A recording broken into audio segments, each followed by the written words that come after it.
बिस्मिल्लाहिर्रहमानिर्रहीम। Dear students, अस्सलाम वालेकुम। उम्मीद है आप सब खैर आफियत से होंगे। आज हम इंशाल्लाह चैप्टर नंबर 15 में एक इंतहाई अहम लॉन्ग क्वेश्चन को कवर करने के लिए जा रहे हैं। इस टॉपिक का नाम है, चैप्टर का नाम है electromagnetic induction. So electromagnetic induction में आज हम पढ़ेंगे energy stored in an inductor. So कि इंडक्टर क्या होता है पहले हम ये देखेंगे। इंडक्टर क्या होता है ये देखने के बाद हम फर्दर डेरिवेशन करेंगे। And interestingly it will be just in a similar pattern जिस तरह से आपने कैपेसिटर को पढ़ा था। सो जिस तरह आपने पहले कैपेसिटर को पढ़ा था, there were many of its applications, practical इसकी भी बहुत सी एप्लीकेशंस हैं, हम उसके बारे में भी आखिर पे तज़किरा करेंगे।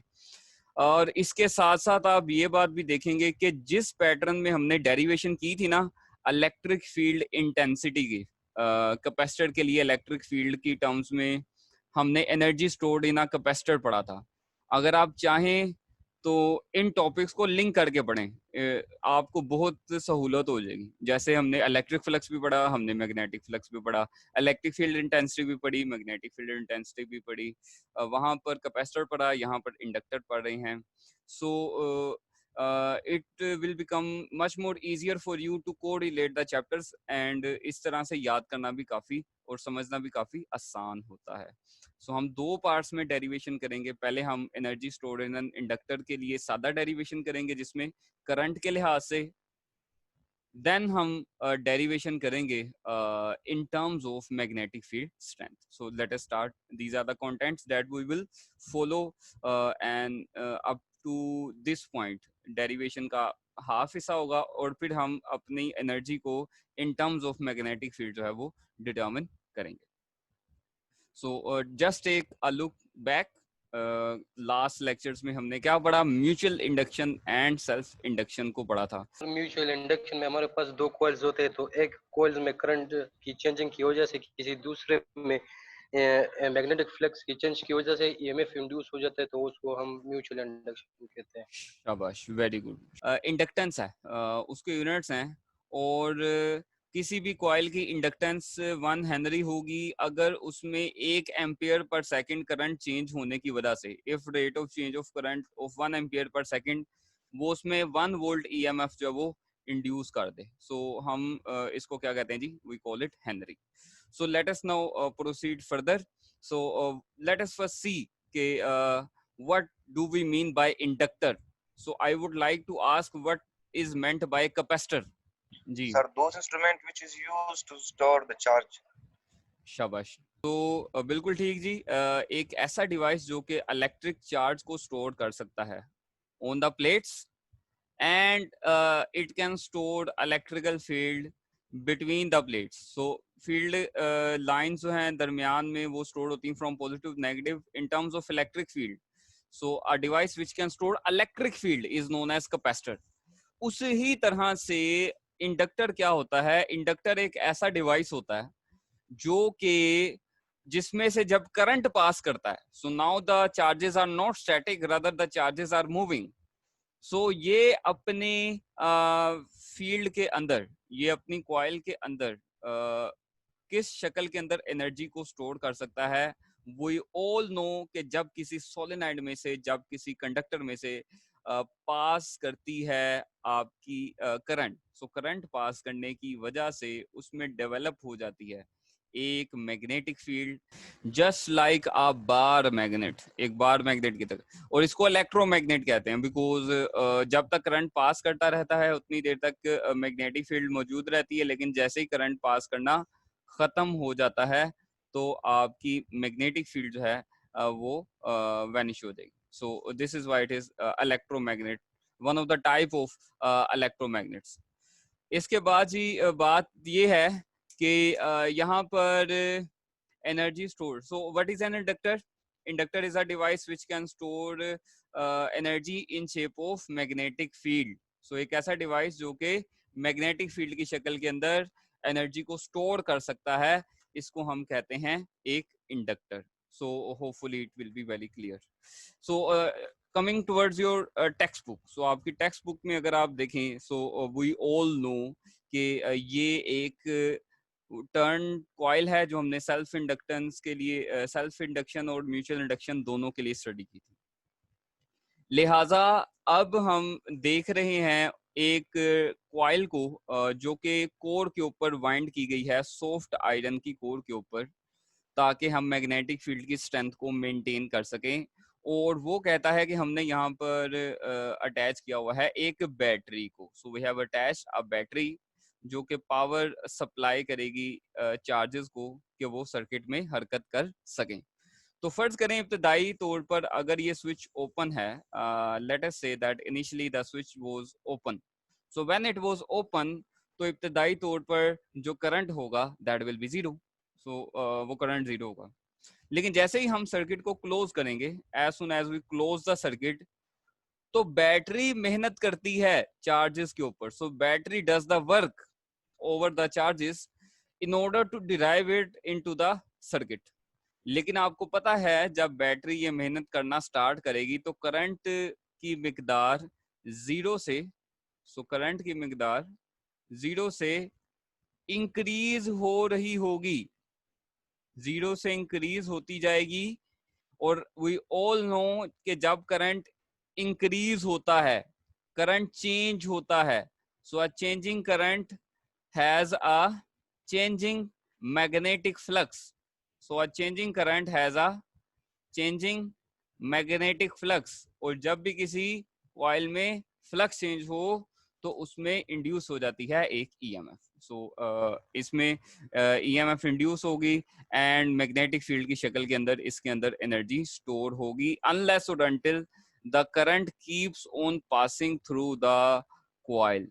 लेकिन जैसे ही हम यानी इसका मैग्नेटिक असर, मैग्नेटिक इफेक्ट उतनी देर तक बरकरार रहेगा जब तक कि करंट पास करता रहेगा। That is why we call them electromagnet. जाहिर है बैटरी है तो बैटरी के कोई खास कांस्टेंट वोल्टेज होते हैं, तो मैक्सिमम लेवल तक जाके, लेट्स से आई तक जाके, ये फर्दर फिर क्या हो जाएगा, it will become constant. So it means to say in this phase if we see के चेंजिंग जो करंट है उसकी वजह से ईएमएफ इंड्यूस हो जाएगी। सो लेट अस सी।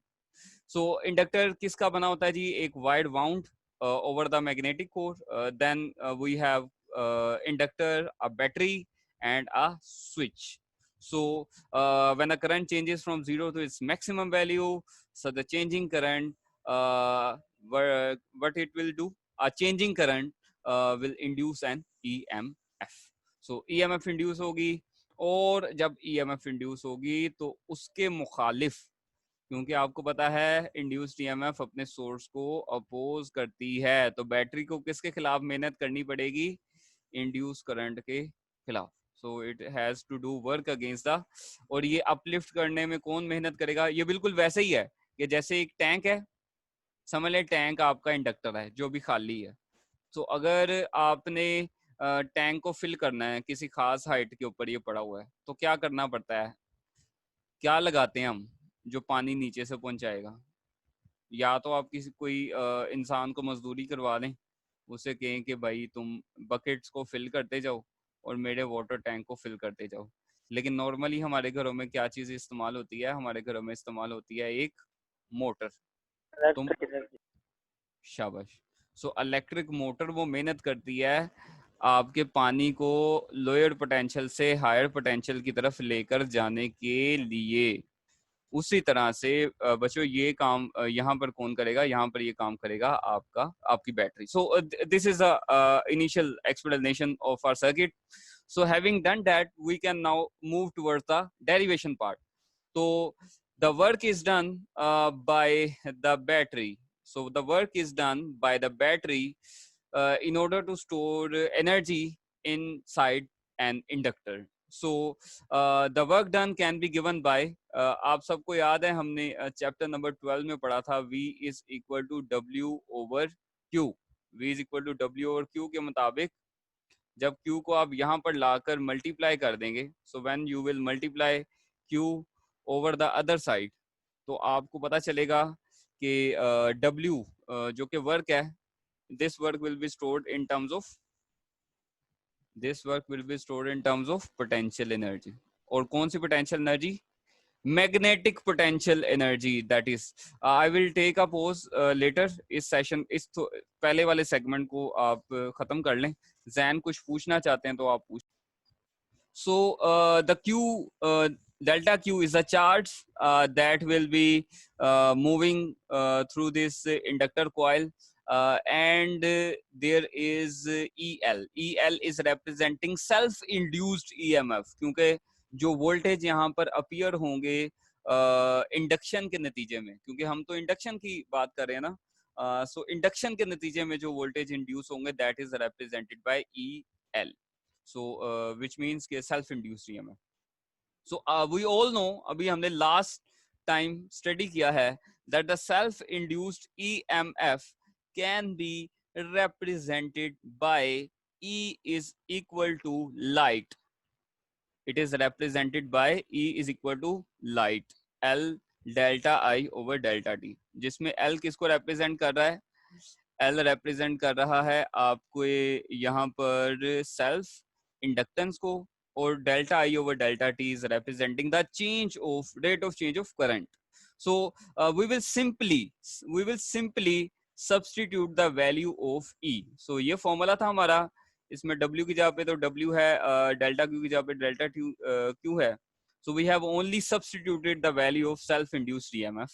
So ये L delta I over delta T आ जाएगा. Then further carrying on, इसका मतलब मैंने रीअरेंज कर लिया बेटा। मैंने क्या किया है, मैंने डेल्टा क्यू और डेल्टा टी को एक जगह पर इकट्ठा कर लिया है, because there is some certain purpose. Rate of flow of charges क्या होता है, we all know the rate of flow of charges. So this is due to just for sake of a certain purpose. So just to make things simple for you, मैंने इनको different color किया है ताकि आप लोगों के लिए समझना आसान हो wherever there comes a change. So we have two terms now. One is delta I and the other one is delta Q over delta T. So यहाँ पर जो डेल्टा आई है ये रिप्रेजेंट कर रहा है चेंज ऑफ करंट को. तो जैसे मैंने लास्ट पेज पर एक सिंपल सी डायग्राम बनाने की कोशिश की थी, तो I is the maximum current की वैल्यू जो ये अचीव करता है, और जीरो. सो जीरो से I तक ये गया था, तो final minus initial, this is the change. So change कितना आया? I. So what about the next term, delta Q over delta T? So delta Q over delta T का जो मतलब है वो ये है कि this is average current. We all know the rate of flow of charges is known as I. So वो current होता है I, that is average current, क्योंकि इनिशियली ये जीरो था, फाइनली ये कितना था? I. So initially it was zero, finally it was I. So इस एवरेज करंट की वैल्यू को हमने zero plus initial plus final divided by 2. सो याद रखें हमने एवरेज करंट लेना था, सो इसलिए मैंने I एवरेज मालूम करने के लिए यहाँ पर इनिशियल वाली वैल्यू को जीरो, जबकि फाइनल वाली value that was the maximum value I वहां तक इसको प्लेस किया and divided by 2. So we will get 1 over 2I. So we have got both the values in terms of I.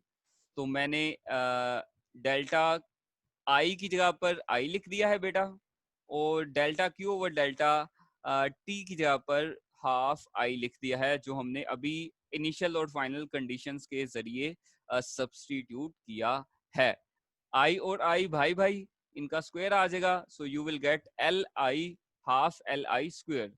Where as ये W की जगह पर मैंने जो UM लिखा है, इसको फिर से मैं उसी मिसाल से बताऊंगा कि जिस तरह से आप मोटर से किसी टैंक को फिल करते हैं तो मोटर वर्क करती है और टैंक के अंदर वो एनर्जी स्टोर हो जाती है किस शक्ल में?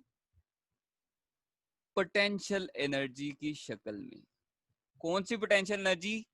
ये पोटेंशियल होती है gravitational potential energy. But here we are talking about magnetic potential energy. So this U is representing the potential energy. जितना इसने मेहनत किया वो मेहनत यहाँ पर स्टोर हो चुका है मैग्नेटिक पोटेंशियल एनर्जी की शक्ल में. So ये हमारा फर्स्ट वाला पार्ट कवर हो चुका है. So friends, thank you very much. We are going to see further कि हम किस तरह से इसी फॉर्मूला को आगे कैरी ऑन करके फाइनल डेरिवेशन कर सकते हैं। मैंने बॉटम पर ये मैथमेटिकल फॉर्मूला लिखा हुआ है just to keep in mind कि हमने अब आगे प्रोसीड करना है। अच्छा, अब आगे प्रोसीड करने से पहले लेट अस फर्स्ट सी कि हम ये एफर्ट क्यों कर रहे हैं। एक्चुअली अभी आपके पास जो फॉर्मूला आया है ये फॉर्मूला किस शक्ल में है। याद करें जब मैंने आपको कैपेसिटर का टॉपिक पढ़ाया था तो मैंने आपको ये बताया था कि हम अभी जो फर्स्ट पार्ट में डेरिवेशन करेंगे that will be derived in terms of the charge that is stored over the plates. तो हमने पहले जो डेरिवेशन की थी that was half C V square, वो उस चार्ज की वजह से बनने वाले पोटेंशियल की शक्ल में थी जो कि यहाँ पर चार्ट्स के डिपॉजिट होने की वजह से प्रोड्यूस होता है ओवर द प्लेट्स। फिर मैंने आपको ये कहा था कि भाई चार्जेस के डिपॉजिट होने की वजह से जो प्लेट्स के दरमियान में फील्ड है वो डेवलप हो जाती है, दैट इज इलेक्ट्रिक फील्ड। तो हमने फिर डेरिवेशन की थी energy in terms of electric field between the plates. उस ही तरह से आज हम ये काम करेंगे कि अभी तो हमने करंट की बात की ना। अभी आप देखिए this is half L I square, so this is in terms of the current जो कि इस सोलेनॉइड के अंदर से ऊपर से पास कर रहा है। बट इसके नतीजे में क्या हुआ है, इसके नतीजे में मैग्नेटिक फील्ड डेवलप हुई है। अब हम चाहेंगे कि इसी एनर्जी के फॉर्मूला को कन्वर्ट करें in terms of a magnetic field. So ये रीजन है कि हम इसको मैग्नेटिक फील्ड यानी बी की शक्ल में फाइनल फॉर्मूला को लाने की कोशिश करेंगे। तो हमारा टास्क बड़ा ही आसान है, थोड़ा सा लेंथी है लेकिन बहुत आसान है। हमारा टास्क ये है कि हमने अब दो चीजों की सब्स्टिट्यूशन फाइंड करनी है। एक एल की कि एल की वैल्यू क्या है और दूसरा हमने फाइंड करनी है वैल्यू ऑफ आई। इन दोनों को हम फाइंड करेंगे in terms of magnetic field. तो इंशाल्लाह you will see it will be very easier for you to understand. So first of all let us see कि हम करंट कैसे निकाल सकते हैं। We all know for a solenoid B is equal to mu naught N I. तो इस formula के मुताबिक अगर आप इस फैक्टर को इक्वालिटी की दूसरी साइड पर ले जाएं सो यू विल फाइंड ये डिवाइड हो जाएगा। ले जी आई की वैल्यू आपके पास आ गई। सो आसान वाला काम हो गया हमारा, आई की वैल्यू आ गई। अब जी हम बात करते हैं एल की। सो अब एल को फाइंड करना है। एल क्या है? Self inductance. आपको याद होगा हमने फ्लक्स की, हमें पता है कि फ्लक्स क्या होता है। मैं एक्चुअली इस फॉर्मूले को यूज करना चाह रहा हूँ। वी ऑल नो कि फ्लक्स जो होता है it has direct relation with the current. जितना ज्यादा करंट में चेंज आता है उतना ही ज्यादा फ्लक्स चेंज होता है। एंड फॉर सिंगल लूप ये फाई होता है। और अगर हमारे पास एक की बजाय ज्यादा लूप्स हों, if we have more than one number of turns, तो उस केस में हम इसको n से मल्टीप्लाई करते हैं। So for more than one loops n phi will be equal to L I. ये हमें याद है, इसलिए मैं यहाँ से एल निकालूंगा जबकि फाई जो है वो हम ये यूज कर रहे हैं। सो फाई क्या होता है जी? B dot A, B A cos zero. Cos zero इसलिए है क्योंकि एरिया ऑफ द लूप भी दाएं जानिब है और एरिया के साथ साथ magnetic field is also parallel to this one. So since both of these are parallel तो इसलिए कोस जीरो 1 होता है। तो मैंने बी की जगह पे क्या लिख दिया? मैंने बी की जगह पे लिख दिया जी म्यू नोट एन आई। वो आपको पता क्यों लिखा? सो मेरे पास फाई की वैल्यू आ गई। सो ये मैंने फाई की वैल्यू निकाल ली, mu naught N I A. अब मैं इस फॉर्मूला की तरफ आऊंगा। We all know N number of loops के लिए, एन नंबर ऑफ टर्न्स के लिए फ्लक्स जो है वो करंट के डायरेक्टली प्रोपोर्शन होता है, जो हमने लास्ट टॉपिक में देखा। सो यहां से एल आ जाएगा एन फाई ओवर आई। अब हमें पता है कि फाई की वैल्यू हमने ऑलरेडी फाइंड आउट की हुई है। सो यूज दिस वन, हम इसको यूज करेंगे। यहां से फाई की वैल्यू मैंने लगा दी। So you can see in the brown colour कि यहाँ पर फाई जो है उसकी वैल्यू मैंने यहाँ पर सब्स्टिट्यूट कर दी है। अब फाई को सब्स्टिट्यूट करने के बाद सिर्फ एक मामला रह गया, वो ये 2n का है। यहाँ पर दो तरह के n है, एक कैपिटल n है और एक स्मॉल n है। आई तो आई से कैंसिल आउट हो जाएगा ना, ये लें जी आई और आई जो है ये दोनों एक दूसरे से कैंसिल आउट हो गए हैं। अब बाकी बात बची ये चीज, अब मैं मामला हल कर लेता हूँ, दोनों को किसी एक शक्ल में ले आते हैं, या कैपिटल एन या स्मॉल एन की शक्ल में। सो हम प्रेफर करेंगे स्मॉल एन को। सो आप में आप सब को याद होगा, तो स्मॉल एन क्या है? Small N is the number of turns per unit length, यानी सोलेनॉइड में कोई यूनिट लेंथ है, फर्स्ट करें लेट्स से कि ये यूनिट लेंथ है, तो एक यूनिट लेंथ में यानी कि 1 सेंटीमीटर में या 1 मिलीमीटर में, पर 1 मिलीमीटर और पर 1 सेंटीमीटर और पर 1 मीटर कितनी नंबर ऑफ टर्न्स है, ये होता है number of turns per unit length. जैसे यहाँ पर 1 सेंटीमीटर में लेट से 4 टर्न्स है, सो ये 4 होगा। सो आपको ये पता है N is the number of turns per unit length, so इस एल को इधर ले आए, इस एल को इधर ले आएंगे तो ये मल्टीप्लाई हो जाएगा और हमारे पास कैपिटल एन की वैल्यू आ जाएगी। तो अब बजाय इसके कि मैं दो डिफरेंट एन यूज कर रहा हूँ, हम इसको सेम शक्ल में कन्वर्ट करके इस कैपिटल एन की जगह पर क्या लिख देंगे? स्मॉल एन और एल, ये दोनों एन भाई भाई हैं, इनका स्क्वायर आ जाएगा। So it will become very simply mu naught N square A L. ये आपने वो काम कर लिया जिसका आपको इंतजार था, आपने आई भी फाइंड कर लिया, आपने एल भी फाइंड आउट कर लिया। सो इन्हीं फॉर्मूलाज को मैं नेक्स्ट स्लाइड में यूज करूंगा। So very simply we have now determine the values of L and I as well. So for your help मैंने दोबारा से इन वैल्यूज को यहाँ पे लिखा है ताकि कोई कंफ्यूजन ना रहे। Okay, so L is there and we have the value of I as well. So using the previous formula L I square, L की जगह पे एल की वैल्यू लिखें, ये एल है, जबकि आई का स्क्वायर था, सो ये आई की वैल्यू है and I have placed a square over it, whole पे स्क्वायर होगा, ये होल पे जो स्क्वायर है ये बी का भी स्क्वायर आ जाएगा, म्यू नोट का भी स्क्वायर आ जाएगा, and we have also the square over N as well. So ये यहाँ पर एन स्क्वायर की वैल्यूज जो हैं वो कैंसिल आउट हो जाएंगी। पहले ना कैंसिल करें, कुछ बचे, जाहिर है वेरी बेसिक ये चीजें हैं। पैरेंथेसिस में पहले स्क्वायर अप्लाई कर दिया and then N square cancel होने के बाद कुछ इस तरह की शक्ल बनती है। So we will get this one. अब हम आ जाते हैं नेक्स्ट स्टेप में। So you can see mu naught की भी एक पावर रह जाएगी, म्यू नोट की एक पावर रह जाएगी, जबकि दूसरी पावर कैंसिल आउट हो जाएगी। सो म्यू नोट एक रह गया, ए एल, मैंने ए एल वाली टर्म को सेपरेटली लिख दिया है। वो इसलिए लिखा है क्योंकि अगर आप इसके क्रॉस सेक्शनल एरिया को, अगर आप इसके क्रॉस सेक्शनल एरिया को और इसकी लेंथ को मल्टीप्लाई कर देते हैं, so by multiplying both of this what will be the output? जी, इन दोनों को मल्टीप्लाई करके क्या मिलेगा? एक सिलेंडर है, सिलेंड्रिकल शेप है, उसके एरिया को और लेंथ को मल्टीप्लाई कर दें, सो हमारे पास क्या आएगा? जी, very good, volume. And again I would refer to that topic जो हमने 12th चैप्टर में सेकंड लास्ट टाइम पढ़ा था, जिसमें हमने ना सिर्फ एनर्जी निकाली थी बल्कि हमने एनर्जी डेंसिटी निकाली थी। सो अब मैं क्या कर रहा हूं, इस ए एल के फैक्टर को मैं यहाँ पर लाकर डिवाइड कर दूंगा। सो मैं इसके डिनोमिनेटर में लाकर डिवाइड कर दूंगा। So by dividing I will get, ऊपर क्या है? एनर्जी, मैग्नेटिक एनर्जी, नीचे क्या है? ए एल क्या है? Volume. So energy per unit volume क्या होता है? It is a term which is known as energy density.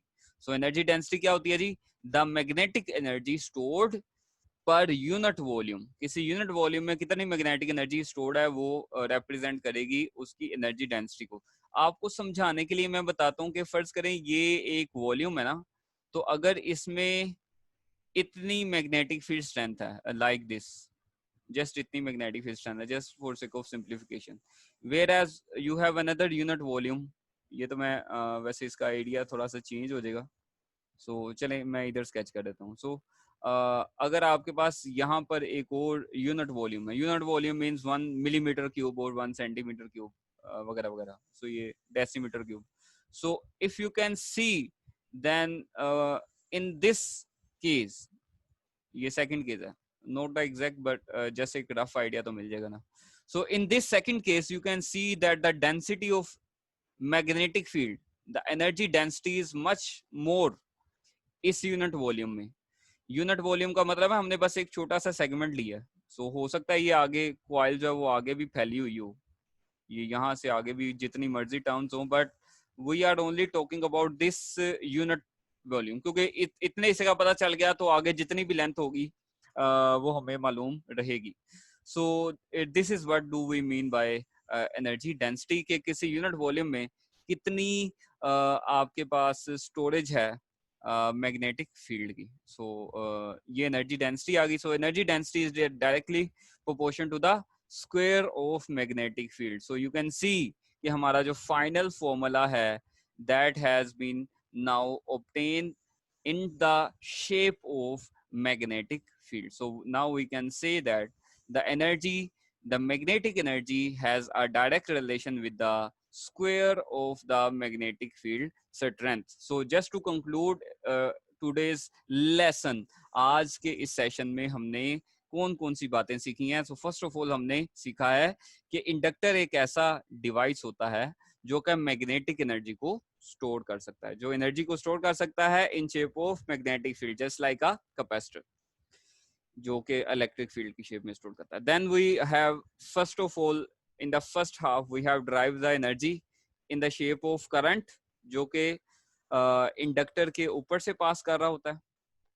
और फिर इसके बाद हमने देखा इसी एनर्जी को हमने कन्वर्ट किया इन terms of magnetic field strength. So having done that, we finally concluded that the energy density has a direct relation with the square of the magnetic field. जितनी magnetic field strength strong होगी उतना ही ज्यादा energy जो है वो inductor के अंदर store होगी. Let us now discuss one of the very simple numerical questions so that we can see कि हम किस हद तक इसको समझ चुके हैं. सो अर्थ की मैग्नेटिक फील्ड है और वो स्टोर करती है एनर्जी. सो आपको पता होगा कि we have two kind of north and south. One is geographical north and south, the other is earth's magnetic north and south. So magnetic north and south इस तरह से है. सो अर्थ की अपनी भी एक मैग्नेटिक फील्ड है. तो आपको बताया हुआ इसने कितनी मैग्नेटिक फील्ड स्ट्रेंथ है टेस्ला में, और उसने कहा है कि भाई इसकी हाइट जो है वो इतनी है. सो हाइट से मुराद ये है कि मसलन मैं अगर यहाँ पर एक सोलेनाइड टाइप बना दूं ना चीज, so if I can sketch a solenoid, so इस सोलेनाइड हम इसको सपोज, तो इसकी जो हाइट है ना ये हाइट है, तो दिस इज हाइट. ये कितनी है 750 मीटर. सो 750 मीटर इसकी हाइट है. Space occupies an area, area भी आपको बताया हुआ है. इसको कंबाइन कर दें 10 की 1 पावर और 8, 1 and 8 कितना हो जाएगा ये हो जाएगा 9. ठीक हो गया जी. सो हमारे पास एरिया भी आ गया, हाइट भी आ गई, and we have all this data. So मुझे अभी अभी बताएं, हमने पढ़ा है मैग्नेटिक जो एनर्जी है उसका फॉर्मूला बताएं जी. What was the formula of magnetic energy? Arsalan बताएंगे, या अरसलान या अहमद या कुमाइल जी, एनीवन. अभी जो मैग्नेटिक 1/2 b² ओवर और μ0 टू al. शाबाश, वेरी गुड, बिल्कुल ठीक बताया.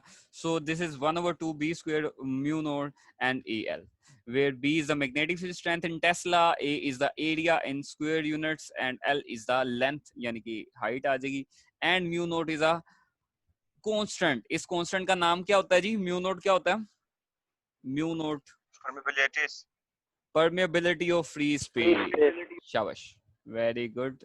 सो we will substitute all these values, और इनको सब्स्टिट्यूट करने के बाद, मल्टीप्लाई करने के बाद, डिवाइड करने के बाद, you will get 1.46 time 10⁹ joule. ये जाउल है, ये इसकी एनर्जी है. सो फाइनल पार्ट है जी, can you tell some of the examples of applications of your inductor in real life? कहीं हकीकी दुनिया में देखा है भाई कहीं इंडक्टर वगैरह यूज होता हो? कभी देखा है किसी ने inductor? Inductor is just like एक बाउंड वायर, कहीं पर देखी हुई हो? मोटरसाइकिल कितने लोगों ने चलाई है? कितने लोगों ने मोटरसाइकिल चलाई हुई अब है? ना सर। कभी इस्तेमाल किया अपनी बाइक का चौक? ट्यूबलाइट में देखो चौक यस चौक सर। लगी होती है। शाबाश। तो किस तरह वो उसका क्या क्या काम होता है भाई उसका, ये चौक का जरा काम बताएं। मसलन आपको कब जरूरत पड़ी है चौक की? जब पेट्रोल खत्म हो बाइक जाता स्टार्ट है। नहीं हो रहा होता तो उस टाइम। शाबाश।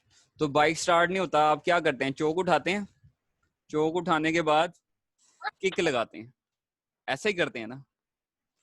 जब आप किक लगाते हैं सर। तो एक्चुअली आप क्या कर रहे होते हैं भाई, वहां पर होती है एक मैग्नेटिक फील्ड, वो मैग्नेटिक फील्ड के अंदर होती है एक कॉइल, और जब आप किक लगाते हैं एक सोलेनाइड, एक इंडक्टर कह लें आप, एक इंडक्टर कॉइल है, लेट्स से ये एक आर्मेचर है। सो व्हाट विल हैपन, ये जब घूमेगा मैग्नेटिक फील्ड के अंदर, तो वी ऑल नो कि मैग्नेटिक फील्ड में जब कोई कॉइल में फ्लक्स चेंज हो तो उसमें क्या इंड्यूस हो जाती है? इंड्यूस हो जाती है ईएमएफ। ईएमएफ की वजह से क्या बन जाएगी, सर क्या स्टोर करंट। होगी? Magnetic field. शाबाश। तो होगा ये कि आपका इंडक्टर स्टोर कर लेगा मैग्नेटिक फील्ड। फिर आप चोक कर देते हैं नीचे, जब आप चोक नीचे कर देते हैं फिर आप दोबारा से किक लगाते हैं, तो चोक के अंदर जो मैग्नेटिक एनर्जी शामिल हो चुकी होती है वो भी अब अप्लाई होगी, सप्लाई होगी, क्योंकि किक लगा के करंट आ रहा है वो भी, और आपकी चोक के अंदर स्टोर होने वाला करंट वो भी, तो ये दोनों अब ज्यादा जोर के साथ आपको इग्निशन प्रोवाइड करेंगे ताकि आपकी बाइक दोबारा से रीस्टार्ट हो जाए। सो एक इसकी मिसाल है चोक, दूसरी मिसाल है क्लैंप मीटर। आपने क्लैंप मीटर शायद देखे हो, ये क्लैंप मीटर को हम क्लिप को ओपन करते हैं, जब इसको क्लोज करेंगे तो ये ओपन, जब ये ओपन हो जाएगी तो इसको वायर, एक पास करने वाली वायर है उसके साथ लगा देते हैं, तो बगैर तार को तोड़े। एक तो होता है ना कि भाई मैंने ये वायर को पहले ब्रेक करना है, मैंने इस करंट में करंट, इस वायर में करंट मेजर करना है, तो मैं क्या करूंगा, पहले इसको ब्रेक करूंगा कोई से 2 पॉइंट्स पे, और ब्रेक करने के बाद दरमियान में कोई मीटर लगाऊंगा। ये तो बड़ा अजीब सा तरीका है। इससे बेहतर क्या है? इससे बेहतर यह है कि आप यहाँ पर क्लैंप मीटर का यूज करें बगैर ब्रेक किए हुए सर्किट को। सो you will also find an interesting information in your book. तो ये क्या होगा, ये क्लैंप मीटर जैसे ही आप वायर के अराउंड, क्या होती है वायर के अराउंड वाला, वायर के अराउंड क्या होती है जी? Magnetic field sir. और वो किसके डायरेक्टली प्रोपोर्शन होती है? करंट के। तो हम मैग्नेटिक फील्ड की स्ट्रेंथ के जरिए फाइंड आउट कर लेते हैं कि करंट कितना है। एक और जी मिसाल, चौक की मिसाल मैंने दे दी है, ट्यूबलाइट्स में भी चौक होती है, मोबाइल फोन में भी, आपके कंप्यूटर्स के अंदर जो मदरबोर्ड लगे, इलेक्ट्रॉनिक सर्किट्स के अंदर भी ये यूज होती है। So you can see this coil to be used in many application. So या आपको मैं रिमाइंड करवाना चाहूंगा, आप अपनी असाइनमेंट, जिन लोगों ने अभी तक सबमिट नहीं करवाई, वो अपनी असाइनमेंट आज जल्द से जल्द सबमिट करवा दें। और आज का जो लेसन है वो ये है कि यही मकसूद फितरत है, यही रमज़े मुसलमानी, अखुवत की जहांगीरी, मोहब्बत की फरावानी। सो इसकी ट्रांसलेशन है वो ये है कि यही आपकी यही डेस्टिनेशन ऑफ नेचर है, और यही इस्लाम का जो सीक्रेट है, that is the world wide brotherhood. और अखुवत का जो एक पैगाम है वो पूरी दुनिया के अंदर उसका फैल जाना, and the abundance of love all over the world, so that every have can help have note. So आज के इस सेशन और इस मैसेज के साथ हम इस सेशन को इख्तिताम करते हैं। आप सबका बहुत शुक्रिया। अल्लाह हाफिज।